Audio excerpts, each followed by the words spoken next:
Bueno, William, hay un tema muy delicado que el país tiene que mirar de cerca, Señor. que es el tema de las empresas públicas de Medellín y de Hidroituango. Ya las empresas públicas de Medellín están pidiendo autorización para salir a rematar inversiones que tienen en el exterior. Se pregunta Gustavo Álvarez Gardiazabal, con toda razón.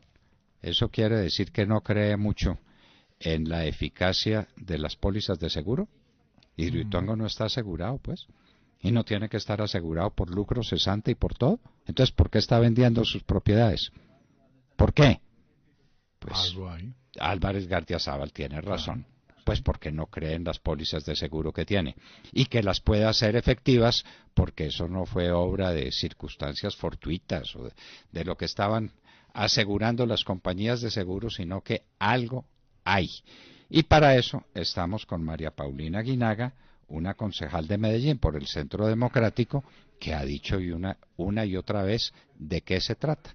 ¿Cómo son estas inversiones que se van a vender y cuáles son las inversiones que no se pueden tocar? En un minuto estaremos con María Paulina Aguinaga, concejal de Medellín por el Centro Democrático. Y hablábamos con ustedes. Y hablamos. Al oído. No, diga usted. Es que esto es bueno cuando usted diga. Al oído. 7:43.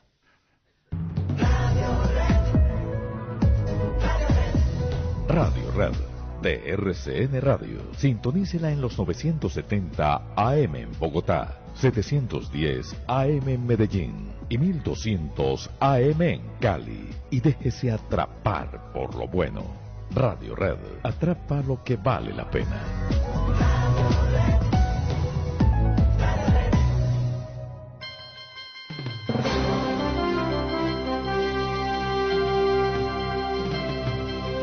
Concejal de la ciudad de Medellín, María Paulina Aguinaga, muy buenos días.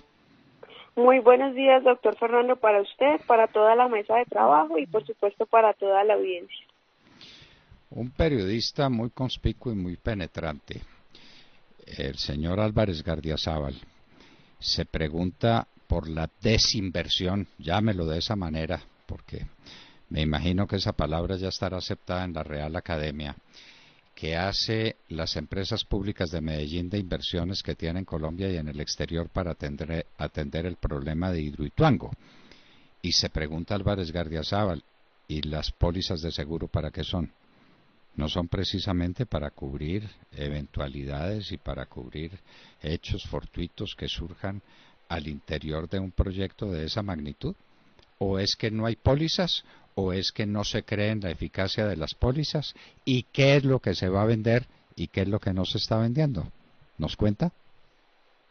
Claro que sí, doctor Fernando. Bueno, lo primero que hay que decir es que por el momento EPM no ha dado claridad sobre realmente cuál es el monto que está asegurado en Hidroituango.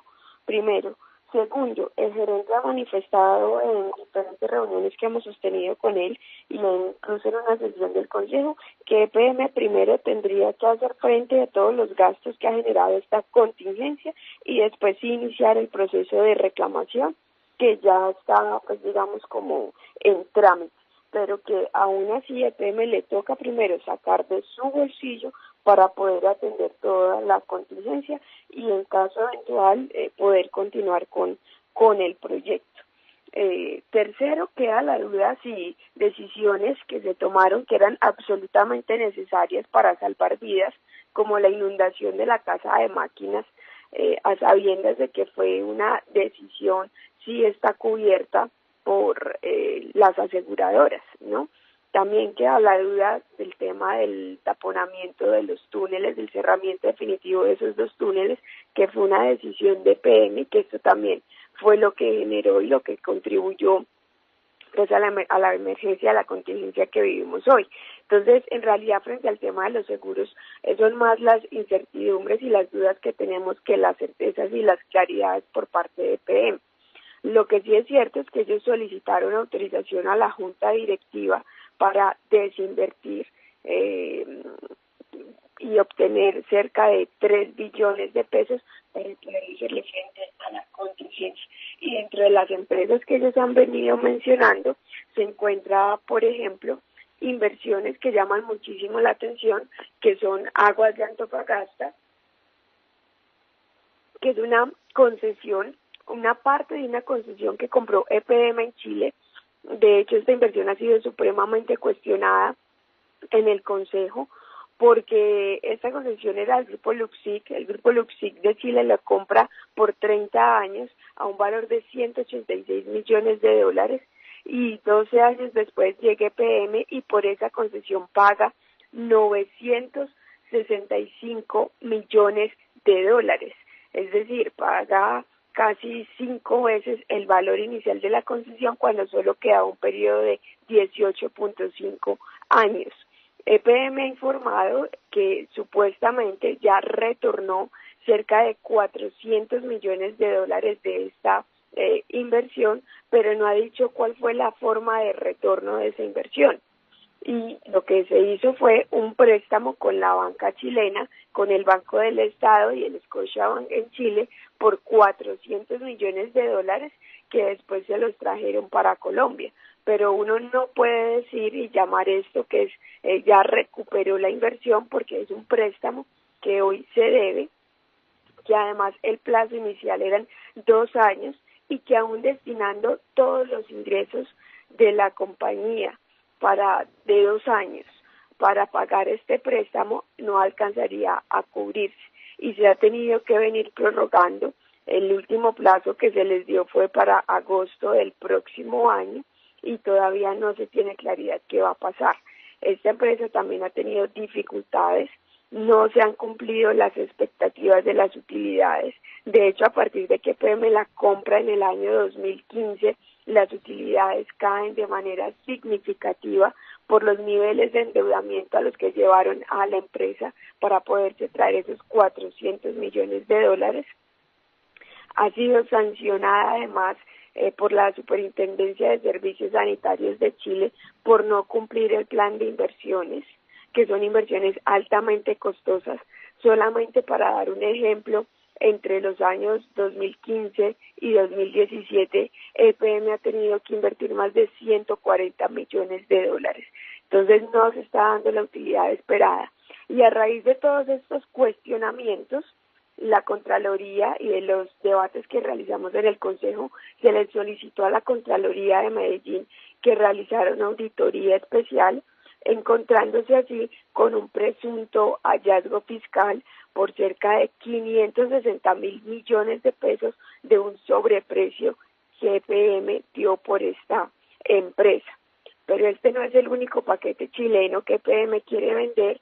También está el parque eólico Los Cururos, que tuvo un costo de 227 millones de dólares, que fue necesario recapitalizarlo en el año 2016 con otros 10 millones de dólares, y que también hasta el año 2016 venía generando unas pérdidas acumuladas de más de 10 millones de dólares. Entonces, la verdad es que han sido inversiones supremamente cuestionadas, no solamente las de Chile, la de Panamá también, la hidroeléctrica, que costó 6 veces lo presupuestado inicialmente y que coincide con que los que construyeron y diseñaron esta hidroeléctrica en Panamá son las mismas empresas que diseñaron y construyeron Hidroituango. Entonces, y Porce 3, que también tuvo altos sobrecostos. Entonces, yo sí creo que se le debe decir la verdad a la ciudadanía, se deben tomar decisiones de fondo y no podemos seguir queriendo tapar la realidad que vive la empresa. Es concejal María Paulina Aguinaga, pero si la primera inversión de Chile que usted nos mencionó tiene un costo de 900 y tantos millones de dólares, si se vendiera esa inversión simplemente por su precio de costo, sin un centavo de utilidad, ahí están los 3 billones de pesos que necesita EPM. Pues justamente, si esa inversión sería tan buena, con esa sola inversión estarían los 3 billones de pesos. Pero recuerde usted que hay un juicio de responsabilidad fiscal, un proceso de responsabilidad fiscal por un sobreprecio que EPM pudo haber pagado por esta empresa, que asciende a los 560.000 millones de pesos. si EPM lograra venderla por los mismos 965 millones de dólares con la baja rentabilidad que tiene hoy la empresa, pues sería todo un milagro y creo que sería una excelente noticia para todos los medellinenses. Y ese crédito que obtuvo EPM en esa compañía, es decir, una compañía de propiedad de EPM, ¿le presta a EPM 400 billones de pesos? No, 400. Se lo presta. No ¿No? es una compañía de EPM. ¿Qué hace EPM? Viene y nos dice, Antofagasta se compra en abril del año 2015 y en el 2016 nos dicen que ya recuperaron el 45% de la inversión. Cuando dice que ya se recuperó el 45% de la inversión de un negocio de esa magnitud, pues uno se sorprende. ¿Qué negocio lícito le da a usted para recuperar el 45% de la inversión en menos de un año? Y cuando uno va a mirar qué es a lo que ellos llaman recuperar la inversión, es que la empresa chilena, o sea, Aguas de Antofagasta, la empresa que compraron, como era una empresa que estaba saneada, no tenía en realidad pasivo financiero alto, entonces ponen a esta empresa a que contrate 2 préstamos, uno con el Banco del Estado y otro con el Scotiabank, y los préstamos suman en total 400 millones de dólares para traerse el dinero para Medellín, o sea, ni siquiera para reinvertirlo en la misma empresa, sino simplemente para devolverle el dinero a la casa matriz. Entonces, uno no puede decir que esto fue recuperar la inversión. No, pero sigo sin entender. Discúlpeme, pero yo no entiendo. La empresa chilena le pide prestado a 2 bancos, el Banco del Estado de Chile, que es el mayor banco de Chile, y el Scotiabank les pide 400 millones de dólares de préstamo, ¿verdad? Así es. Esos bancos le dan el préstamo a la empresa chilena. A la empresa chilena. Sí, muy bien. ¿Y la empresa chilena se los manda a la EPM a qué título? No, a título de recuperación de la inversión. No, pero como a título de recuperación de la inversión, es decir, remata parte de la compañía por 400 y tantos millones de dólares, lo remata y la compañía le devuelve eso a las empresas públicas, pero queda la compañía valiendo 400 millones de dólares menos porque está endeudada. Así es, y esas han sido las críticas que yo he hecho desde el Consejo, que de ninguna manera se puede llamar esto recuperación de la inversión, porque, y yo daba un ejemplo muy sencillo en el debate, y es como si usted tiene un hijo que se va a vivir a Bogotá y allá el negocio de la propiedad raíz es mejor que en Medellín, entonces usted le manda a su hijo para que compre un apartamento, por decir algo, de 100 millones de pesos. Y al cabo de unos meses, 4 o 5 meses, usted le dice a su hijo que se quedó ilíquido y que necesita que hipoteque el apartamento y que lo hipoteque por 40 millones de pesos. El hijo va a hacer la hipoteca, le manda a usted la plata a Medellín y usted sale a decir que qué negocio tan bueno el que hizo, porque ya de los 100 millones que invirtió recuperó 40 millones. Cuando eso no es cierto, porque es una deuda que usted tiene, que usted adquirió y que la tiene que pagar, y que además a unos intereses supremamente altos, y que el plazo era de tan solo 2 años, lo han tenido que prorrogar por otros 2 años a unos intereses supremamente altos. Entonces hoy EPM en su libro registra una deuda que tiene con la compañía de Antofagasta por 400 millones de dólares. La registran los estados financieros del grupo con la deuda con el Banco del Estado y con el Scotiabank, no con la filial. Entonces el Scotiabank y el Banco del Estado no le prestaron a la compañía de Antofagasta, sino que le prestaron a la EPM, ¿cómo? ¿Con un aval de la compañía de Antofagasta? Es que no entiendo, no entiendo la operación. Mejor dicho, el crédito estaba, hay una empresa que se llama EPM Chile, que es como la mamá de otras 2 empresas, y esas otras 2 empresas son Aguas de Antofagasta y el Parque Eólico Los Cururos. Entonces se hace este préstamo y quien avala es la EPM Chile, pero cuando se sacan los estados financieros consolidados del grupo, como ahí están todas las filiales y subsidiarias que tiene EPM, tanto en Colombia como en el exterior, aparece registrado el crédito con el Banco del Estado y con el Scotiabank por los 400 millones de dólares. Entonces, EPM es la que le debe al Banco del Estado y al Scotiabank, no Aguas de Antofagasta. Exactamente, sí, Muy así bien. es. Entonces yo vendo Aguas de Antofagasta y la vendo probablemente por 900 millones de dólares que dicen que fue el valor de costo, simplemente el valor de costo, ¿ya? Y tengo 3 billones de pesos, pero quedo debiendo 400 millones de dólares, es decir que debo 1.200 millones de pesos, ¿es correcto? Es correcto, doctor Fernando. Bueno, entonces vamos a ver cómo hace EPM para vender eso a Aguas de Antofagasta. Si es tan buen negocio, le deben rapar la mano, me imagino yo. Y nos queda siempre la pregunta, ¿y las pólizas de seguro no van a funcionar? ¿No es Pues para eso que se toman? Claro, se tiene que hacer todo el proceso y toda la reclamación y también establecer responsabilidades en caso de que haya habido responsabilidades en la toma de decisiones que ocasionaron la contingencia. ¿Ustedes en el Consejo conocen esas pólizas de seguros? ¿Las han leído? ¿Las han mirado? No, fíjese que con EPM pasa una cosa muy curiosa y es que toda la información es reservada. ¿Esa operación es reservada para el Consejo? ¿La ciudad no es dueña de EPM? Se supone que la ciudad es dueña de EPM, pero EPM tiene la costumbre de reservar gran parte de la información. ¿Inclusive para los accionistas? Podemos tener acceso. ¿Inclusive para los accionistas? Sí, señor, lamentablemente así es, y además preocupa la transparencia en la información, porque no es solamente para ejercer control político, sino que además le doy un ejemplo. Se contrató la firma Deloitte para hacerle seguimiento a los informes que presentaba EPM a la Comisión de Regulación frente al avance de la construcción de Hidroituango.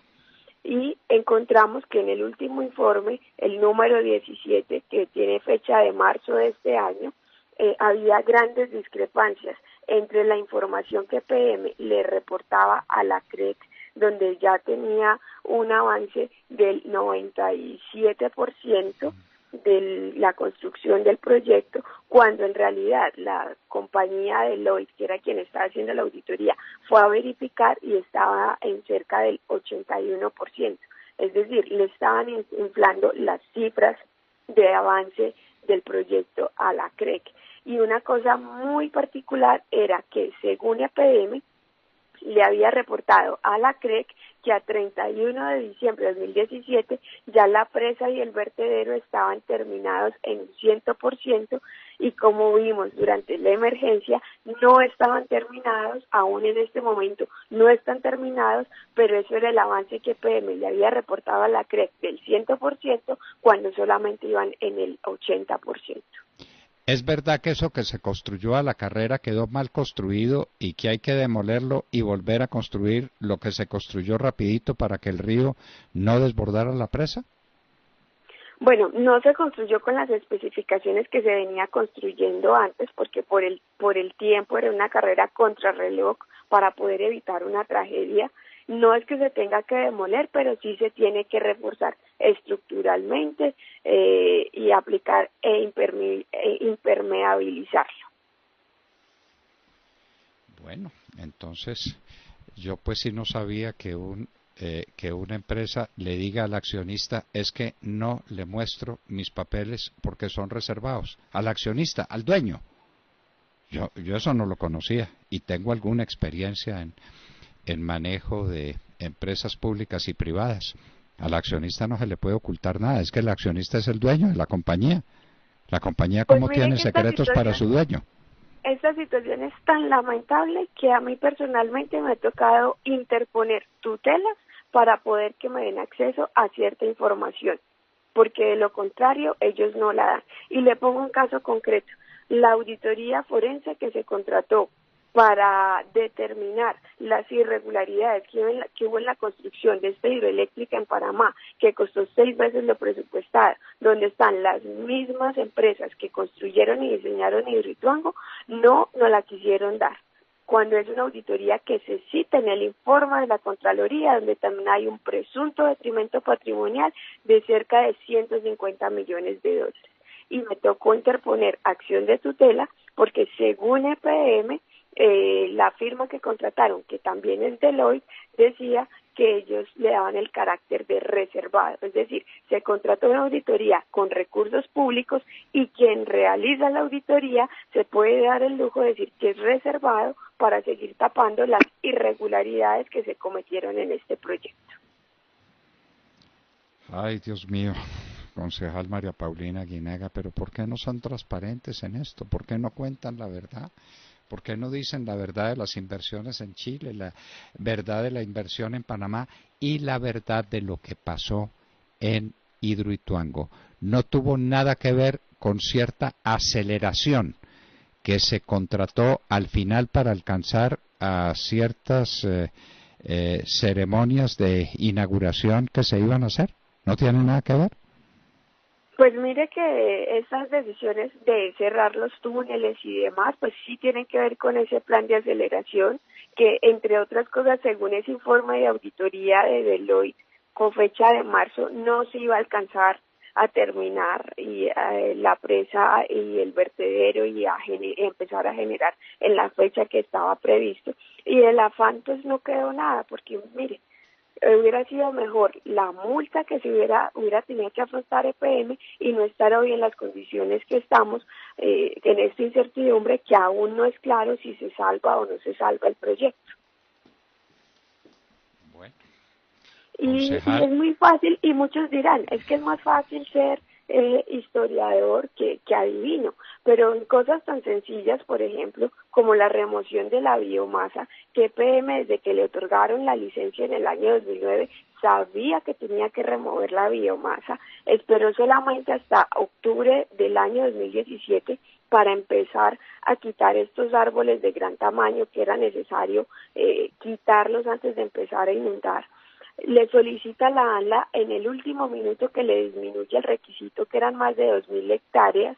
Finalmente presenta una solicitud por cerca de 1.200, pero contrata incluso menos de las hectáreas que le estaba pidiendo a la ANLA que le obligara a retirar, y gran parte de este contrato para retirar la biomasa se le da a una persona natural.